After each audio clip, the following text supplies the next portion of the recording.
Salve, salve investidores, tudo bem com vocês? Aqui é Investimento trazendo mais vídeo. E hoje nós vamos estar falando de duas empresas gigantes da Bolsa de Valores, a CSN Mineração e a Vale. Vamos estar vendo resultados trimestrais, notícias e dando minha opinião de qual das duas é a melhor mineradora para se investir hoje. Mas lembrando que nada que eu tiver nesse vídeo não é recomendação nem de compra nem de venda e muito menos de manutenção de ativos, é apenas do caráter educativo. E antes de começar o vídeo, eu queria estar pedindo para vocês se inscreverem aqui, porque nós estamos rumo à meta de 800 inscritos. Está muito perto de bater essa meta. Então não esqueça de compartilhar para nós espalharmos a educação financeira pelo Brasil. Então já vamos começar aqui analisando as ações da Vale. Depois nós vamos para a notícia, minério de ferro e depois resultados trimestrais para nós ter uma visão completa sobre essas duas empresas. A Vale é uma empresa que é cotada a R$ 67,68, com dividendo de 8,98%, pagou nos últimos 12 meses R$ 6,00 de dividendo. Vem desvalorizando 14% nos últimos 12 meses e no mês atual vem se valorizando 0,34%. Aqui a gente conseguimos ver que é uma empresa que só tem ações ordinárias, 100% de tag along, é uma empresa que tem uma liquidez gigante de R$ 1.840.287.041 reais, equivalente a uma participação de 12% no Ibovespa. Então, de toda aquela volatilidade que o Ibovespa tem, 12% dele é movido pelas ações da Vale, por ser uma das ações com maior liquidez, junto com a Petrobras. Arrastando um pouquinho mais para baixo, nós conseguimos começar a ver os indicadores, que é um ponto crucial numa análise de uma empresa. A Vale tem um PL aí de 6 anos, muito bom, então em 6 anos e 4 meses, equivalente, arredondando para 6 anos e 5 meses, ela conseguiria pagar todo o valor que você investiu nela em forma de lucro. O seu PVP é de 1,62, então isso significa que a cada R$ 1 que a empresa tem, está pagando R$ 1,62, cerca de 62% a mais do que ela tem de valor patrimonial. Mas isso não leva em consideração tanto, porque é uma empresa que já é muito gigante. Para ela estar nesse preço justo, ela teria que estar num PVP de R$ 41, que eu acho muito difícil da Vale chegar. É só se acontecer uma catástrofe muito grande no minério de ferro para isso acontecer. O seu EV/EBITDA aí de 5 anos também, um EV/EBITDA bom, um lucro por ação de R$ 10, ela distribui R$ 6, mas ela lucra R$ 10 por ação. Então isso significa que a empresa está distribuindo um dividendo consistente que ela pode distribuir, ainda se ela quiser ela pode distribuir mais, mas é uma empresa que vem investindo muito. Recentemente comprou uma participação aí em uma empresa que vai influenciar muito nos resultados dela e vai dar um upside nela aí, vai ter algumas participações em projetos grandes, que depois eu vou estar trazendo um vídeo especificamente sobre a Vale e vou estar explicando isso. Tem um dívida aí barra PL de 0,26 e uma dívida líquida barra EBITDA de 0,63, significando que é uma empresa que tem dívidas controladas abaixo de 1,5. Tem uma margem bruta de 40%, uma margem líquida de 23%. Então, a cada R$ 100 que ela vende, R$ 40,12 viram receita e R$ 23,03 viram lucro. A empresa tem um ROI grande aí, um retorno sobre capital investido de 24,99. Eu gosto de 15%. Ela tem 24,99, então mostrando que é uma empresa também que tem um ROI muito bom, vem crescendo suas receitas ao ano em 15% e o seu lucro em 21%. Então, um ponto muito bom. A empresa, como a maioria das mineradoras, costuma pagar dividendo 2 vezes ao ano, sendo em março e setembro. Esse ano ela já anunciou dividendo, nós vamos estar falando disso também. As discussões aqui que os dividendos da empresa são tudo numa base boa, que só em 2023 que foi podemos dizer, o dividendo complementar, que foi de 29 centavos, que foi ruim, pois já tinha tido um pagamento de quase R$ 4, então foi um dividendo complementar. A gente conseguimos estar vendo aqui que, ó, por ser uma empresa de commodity, né, de commodity, ela costuma ter uma volatilidade maior em seus lucros, como aqui em 2015, por exemplo, aqui em 2019, quando o minério de ferro cai muito, acaba impactando as receitas da empresa. Mas como vocês podem ver, nem quando ela deu prejuízo, ela parou de pagar dividendo. A gente conseguimos ver aqui que desde 2011 atualmente ela sempre pagou dividendo todos os anos. Aqui esse ano ela deu um lucro aí de 115 milhões, mas distribuiu 9 bilhões em dividendos. Aqui ela deu um prejuízo de 45 bilhões, mas distribuiu 5 bilhões de dividendos. Como você pode ver, é uma empresa que tem uma constância de dividendos. Depois vocês podem falar, mas aqui ela distribuiu muito dividendo, aqui também, que foi antes o seu lucro. Mas como vocês podem ver aqui, 2008, 2009, 2010 ela não distribuiu dividendo, então ela fez caixa. 2011 ela distribuiu menos dividendo do que ela lucrou, então ela fez caixa. 2012 ela distribuiu um pouquinho mais, que ela distribuiu um pouquinho daqui. Daí aqui aconteceu as mesmas coisas nesses anos. 2016 ela fez caixa, 17, 18 também. Daí 2020 a 2021 ela vem fazendo caixa também. Normalmente o seu dividendo fica aí na casa dos, vamos falar assim, 50, 60%. Aqui tá marcando que tá em 877, pois tem as distorções dos anos que ela deu prejuízo e mesmo assim pagou dividendo, como esse 8.000% aqui. Então, a gente não podemos levar em consideração isso. Arrastando aqui para baixo, nós vamos ver que é uma das maiores empresas da bolsa aí. Ela só perde para a Petrobras em valor de mercado. Ela tem aí 190 bilhões em patrimônio líquido, 70 bilhões em dívida bruta, 20 bilhões em disponibilidade em caixa e 50 bilhões em dívida líquida. O que é dívida bruta? O que é dívida líquida? Dívida bruta é quanto a companhia deve em geral. Já a sua dívida líquida é basicamente dívida bruta menos disponibilidade, que é o valor que ela tem em caixa, que dá a sua dívida líquida. Então é como se ela pegasse todo o dinheiro que tem em caixa e pagasse de dívida, quanto sobraria? Sobraria 50 bilhões. Mas para uma companhia que lucra bilhões e bilhões, essa dívida é quase nada. Ela tem 307 bilhões em valor de mercado e 98% de free float, pois era uma estatal que foi privatizada. Então aqui ela tem aquela ação preferencial diferenciada, que é a do governo que controla 100% dela e ele tem alguns direitos aí. Então tem um dedinho do governo, mas é muito pequeno, não é mais como antes. Mas também tem aqui a Caixa Previ de funcionários do Banco do Brasil, é a Previ. Ela tem participação aí. A segunda empresa que nós vamos estar analisando hoje aqui também é a CSN Mineração, outra empresa de mineração que pertence, né, uma ex-estatal, que é a Companhia Metalúrgica Brasileira, a CSN. Aí ela também pertence, a CSN Mineração é uma subsidiária da CSN, é uma divisão que teve suas ações negociadas em bolsa, como eles estão planejando fazer também com a parte de cimentos da CSN. Ela também tem uma participação, a CSN é que controla ela, mas a CSN é uma ex-estatal, então também não tem risco estatal do governo. Foi muito mitigado. É uma empresa que está cotada a R$ 6,18, tem um dividend yield de 11,29%, pagou nos últimos 12 meses 69 centavos. Diferentemente da Vale, é uma empresa que vem se valorizando nos últimos 12 meses, valorizando 43%, mas no mês atual já vem caindo 9%. Arrastando aqui para baixo, nós conseguimos ver que é uma empresa que tem uma liquidez muito menor que a da Vale, de 47 milhões, mas tem uma participação muito menor também no Ibovespa, de 0,31, por ser uma empresa menor. Ela fica ali figurando entre a segunda maior mineradora do país. Tem um tag along de 100%, só ações ordinárias também igual a Vale.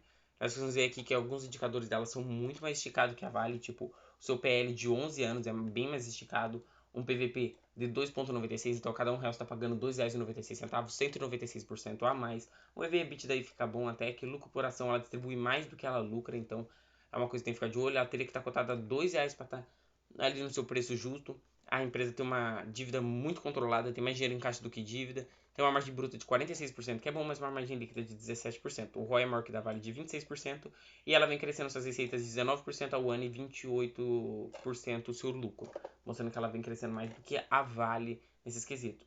É uma empresa que, se formos levar em consideração, paga dividendo de 6 meses também, que aí é a política semestralmente, sendo em maio e novembro. Quando a Vale paga, a CSN não paga. E quando a CSN paga, a Vale não paga. Então, se você quiser ter uma participação nas duas, você nunca vai receber dividendos no mesmo mês. Então, vai ficar uma previsibilidade diferente. Mas você vai ficar muito exposto ao minério de ferro. É uma empresa que costuma pagar dividendo aí inferior à Vale, por ser uma empresa menor, mas também muito bom. Aqui, como nós podemos ver, é uma empresa que nunca apresentou prejuízo na sua história desde 2017. É uma empresa que desde 2020 paga dividendo, e dividendo crescente. 2022 pagou um dividendo muito grande de 254%. Um dividendo totalmente superficial, podemos dizer assim, que ela retirou dinheiro em caixa, porque ela tinha muito dinheiro da aglomeração desde 2017 a 2021 aqui, né? E 2023 elas vêm com um dividendo menor e vem fazendo caixa novamente, mas ainda é uma empresa que tem muito dinheiro em caixa, como vocês podem estar vendo aqui, tem 10 bilhões e uma dívida bruta de 8 bilhões. Então, se ela pagasse toda a sua dívida, ainda sobraria 2 bilhões para ela. Ela tem um patrimônio de 11 bi, tem um valor de mercado de 33 bi e 20% de free float aí com a companhia brasileira, a Companhia Siderúrgica Nacional é o nome, eu errei, né? Metalúrgica, é siderúrgica. Controla 79% das suas ações. A gente agora vamos estar vendo aqui ambas notícias e depois vamos estar vendo uma coisa que pode impactar, que impacta, né, uma previsibilidade de receitas da empresa. Aqui, ó, vocês quando investir em empresas do setor de ferro, vocês têm que ficar esperto com uma coisa. Empresas do setor aí da minério de ferro é volátil junto com o minério de ferro, então vocês têm que ficar sempre de olho nessas empresas, acompanhando, tentando ver o que está acontecendo. Aqui, como vocês podem ver, quando chegou aqui em junho de 2021, o minério de ferro estava cotado a R$ 216. Então aí chegando o maior pico da história. E aqui, se nós formos pegar em 2021, foi quando as empresas apresentou os seus maiores resultados. Aqui, ó, no caso da CSN, foi o maior lucro da história, porque o minério de ferro estava num ciclo de alta muito grande. E aqui no caso da Vale, se nós formos pegar também, nós vamos ver basicamente a mesma coisa do que aconteceu ali na CSN 2021, sendo um ano extraordinário, um lucro também, mas fortemente influenciado pelo minério de ferro. Como vocês podem ver, logo após o minério de ferro cair, o lucro dessas empresas também caiu automaticamente, desacelerou. Eu acredito muito pouco que o minério de ferro possa chegar a esse pico aqui, porque é muito difícil mesmo. Daí, se nós formos pegar, aí caiu bastante, mas o minério de ferro tinha voltado a subir, chegando a 145 dólares, né? Porque é cotado em dólar, mas recentemente voltou a arrefecer de novo, caindo aí na quinta-feira 5%. Isso pode impactar um pouquinho os resultados da empresa. Então, se você investe em empresas que são envolvidas com minério de ferro, saiba que o minério de ferro vai tornar seus resultados mais voláteis. No caso da CSN Mineração, Vale e a Bradespar, por ser uma empresa que tem participação na Vale. E também lembrando de uma coisa que o minério de ferro também impacta as siderúrgicas. Pois as siderúrgicas, se o minério de ferro está maior, o custo para ela produzir o aço dela, os materiais, acaba ficando maior também. Então nós temos que levar todas essas volatilidades, tanto nas empresas de mineração quanto nas siderúrgicas. Pegando aqui algumas notícias que eu falei para vocês, a Vale vai pagar 11,7 bilhões em dividendos, foi anunciado aí, né? As ações serão negociadas ex-dividendo até dia 12 de março, então até dia 12 de março, se você comprar, você terá direito ao recebimento, uma parte desses 11,7 bilhões, que é equivalente aí a R$ 2,73 por ação. A empresa é uma empresa que tem uma previsibilidade de pagamentos muito bom. Vocês viram, ela paga R$ 6, ela já pagou, vai pagar mais 2, então com isso, juntando tudo, dá ali numa média de R$ 8 de dividendo, fica ali numa faixa de esse dividendo que ela vai pagar em 4, 3% por aí, porque as ações mudam muito, então não dá para saber, mas fica ali na faixa de 3 a 4% de dividendo em uma tacada. E aqui vem a outra notícia que a gente vai estar pegando só o título, porque nós vamos estar vendo o resultado de fato ali que eu peguei para vocês. A Vale lucra 2,42 bilhões de dólares no quarto trimestre, queda de 35%, abaixo das expectativas, abaixo do esperado. Então a gente já conseguimos ver aqui que o lucro da Vale caiu em 35,1%. Então vamos estar pegando aqui e começando a analisar com o resultado da Vale. Está crescendo aqui a tela. Aí, passando. Aqui a gente conseguimos estar vendo aí que a segurança no trabalho da Vale veio melhorando. A sua parte aí de crescimento de qualidade do minério de ferro deu uma acelerada. É uma empresa que é uma das que apresenta os melhores resultados do mundo aí. Tem os ferros de melhores qualidades, por isso que a Vale é reconhecida mundialmente por causa disso. A gente conseguimos ver também a transformação de metais para transições energéticas. Aqui a produção de cobre aumentou em 50% no quarto trimestre, nível mais alto desde 2018. Produção de níquel em linha com o guidance, de 166 toneladas aí, basicamente. Realizações de preço do níquel em 7% acima dos preços da LTM no quarto trimestre. Nós conseguimos ver que é uma empresa que não é só do minério de ferro, mas o minério de ferro é o que mais impacta o resultado dela. Ela tem participação em cobre, níquel e outros materiais, mas é o que mais impacta mesmo é o minério de ferro. Aqui nós conseguimos ver também a produção do minério de ferro atingiu 321 milhões de toneladas, acima do nosso guidance para 2023. Maior produção mensal do minério de ferro em dezembro de 2018. E aqui uma outra parte que é a que eu tinha citado para vocês. Início bem sucedido do nosso primeiro planta de brinquete de minério de ferro em parceria com a Anglo American no Mina Hill. O custo de caixa C1 reduzido para 20,8 dólares por tonelada, 5% a menos por tonelada. Essa Anglo American foi a que ela fez a aquisição recentemente de uma participação dessa área mesmo. Ela, se eu não me engano, ela tinha comprado 15% dessa participação da Anglo American, que vai fazer ela crescer. Aqui também a gente já conseguimos ver, ó, acordo para reparação de integral de Brumadinho em 68% concluído. Então aqui ela já concluiu 68% lá daquela tragédia que aconteceu em Brumadinho, que ela foi recentemente punida, vai ter que pagar uma multa, porque ela é dona da empresa que cuidava da barragem, podemos dizer assim. E 35 bilhões de desembolsado, 85% das soluções, moradia de entregas da Mariana, que foi outra barragem que também rompeu, aumento de 85% nas forças de trabalho feminina, que é uma inclusão que a empresa vem fazendo, e 2,4 bilhões de dólares em dividendos anunciado com o pagamento em março, que foi aquele que eu mostrei para vocês. A gente conseguimos ver aqui também que uma coisa que a Vale vem focando muito é na redução de perigos ali dentro do seu local de trabalho. Aí a taxa total de frequência de lesões registradas, que é o problema em barragens, reduziu em 61% na comparação de 2019 a 2023. Então, mostrando que a companhia vem bem focada nisso, que acaba trazendo uma maior segurança para os funcionários e melhor economia de custos, se caso acontecer alguma catástrofe para a empresa. O melhor desempenho de soluções de minério de ferro. A produção de minério de ferro aí teve uma aceleração boa. Do quarto trimestre de 2022 para o quarto trimestre de 2023, a produção cresceu em 11%. Já em 2022 para 2023, sem pegar o quarto trimestre na comparação dos dois trimestres, pegar na comparação anual de 22 com a comparação anual de 23, cresceu em 4%. O tempo médio de entrega das falhas cresceu aí em 99%, então melhorando aí os resultados da empresa. Avança na expansão das nossas capacidades de produção de minério de ferro. Conseguimos ver que vem acelerando. A Vargem Grande fica em 15 milhões de toneladas. 15 mil toneladas, milhões. Tem que ver ali como que a companhia está considerando nesse slide, que cada um tem uma diferença. Já na Campanema, em 15 milhões de toneladas, 15 milhões. E ali na parte S11D, aí que é a parte de brinquete, britadores, quer dizer, é o nome da planta.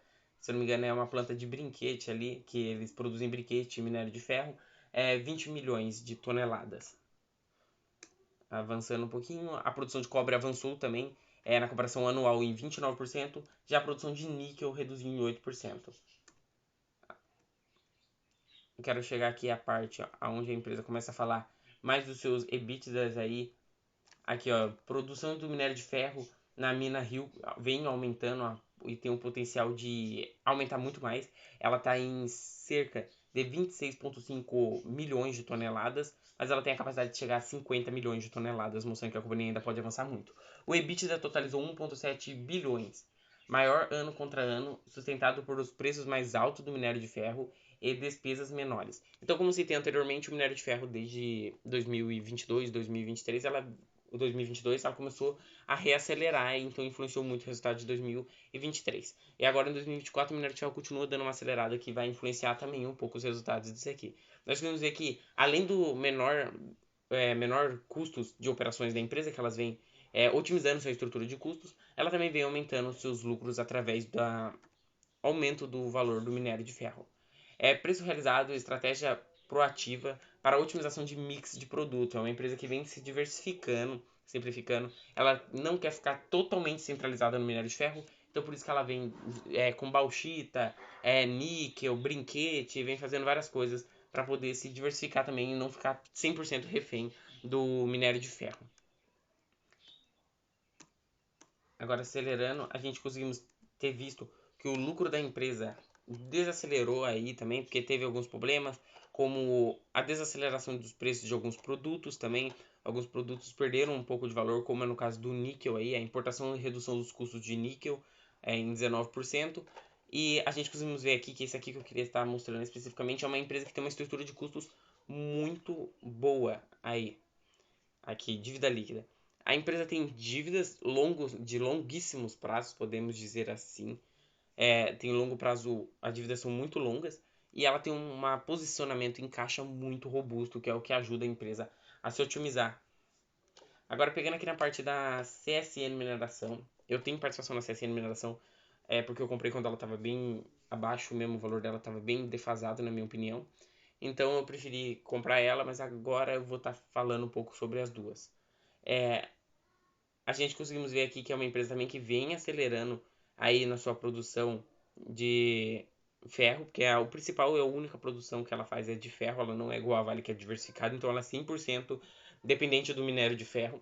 A CSN vem pegando empréstimos com o Banco do Brasil, essas coisas para tornar os seus ferros mais sustentáveis e criar mais uma atração do mercado. A produção veio acelerando na comparação aí do TRI de 23, aqui a gente pega no resultado do trimestral de 2023, porque o de 4 ainda não saiu do quarto trimestre. O terceiro trimestre de 2022 contra o terceiro trimestre de 2023, a produção acelerou em nada mais, nada menos que 20%. Na comparação do segundo TRI para o terceiro TRI, aumentou em 4%.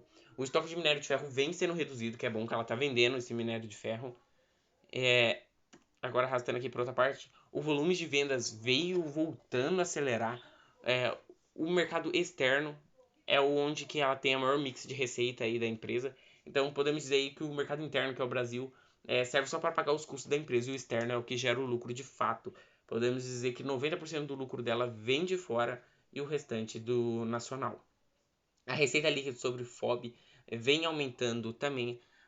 A companhia conseguiu aproveitar os reajustes favoráveis de fortes demandas da China no período seco. E além de tudo isso, a gente também tem que levar em relação que a China vem começando a desacelerar após a Evergrande falir. Então aí é que eles vão liquidar, né, como eles chamam. Então com isso ela falindo, ela vai acabar impactando aí todo o setor de construção, que vai impactar as siderúrgicas, que vão ter menos demanda de minério de ferro, e as empresas que produzem ferro, porque vai ter menos siderúrgicas querendo comprar, então isso vai acabar impactando. Mas é bom que a CSN vem diversificando suas receitas, ela vem fechando contrato com o Japão e com outros países para não ficar 100% dependentes da China, que hoje é um dos maiores consumidores. O custo de produto vendido caiu em 4,8%, mas na comparação terceiro TRI de 22 com terceiro TRI de 23 aumentou. E o seu EBITDA ajustado e margem ajustada voltou a acelerar de novo com uma margem de 46%. Aí a gente conseguimos estar vendo aqui, mudando, que a expansão de negócios continua, a empresa continua investindo para fazer suas expansões e ter diversificações com outras empresas em outros países, e também vem com uma posição em caixa muito robusta de 10 bilhões, que é o suficiente para pagar todas as suas dívidas, e aí ao longo até 2037, que a sua alavancagem fica até 2037, mas o maior preço de pagamentos fica ali no ano de 2031 e 2032. De todas essas empresas que eu citei anteriormente, como eu falei, eu tenho a CSN Mineração aí, que tem um preço médio bem baixo na empresa mesmo. Eu peguei lá na época que ela ainda estava, o minério de ferro estava numa baixa, então os seus preços estavam baixos, está em R$ 4,13. Eu paguei nela, agora está 6, então estou ganhando 49%. Mas hoje, se fosse para mim escolher entre uma das duas empresas, eu ficaria com a Vale, que está com um valor bem mais atrativo, mas abaixo dos R$ 65. Começa a ficar mais atrativo ainda. Eu estudo possivelmente está fazendo uma aquisição da Vale. Então me deixa aqui nos comentários qual das duas você prefere. E foi esse o vídeo. Até o próximo e falou!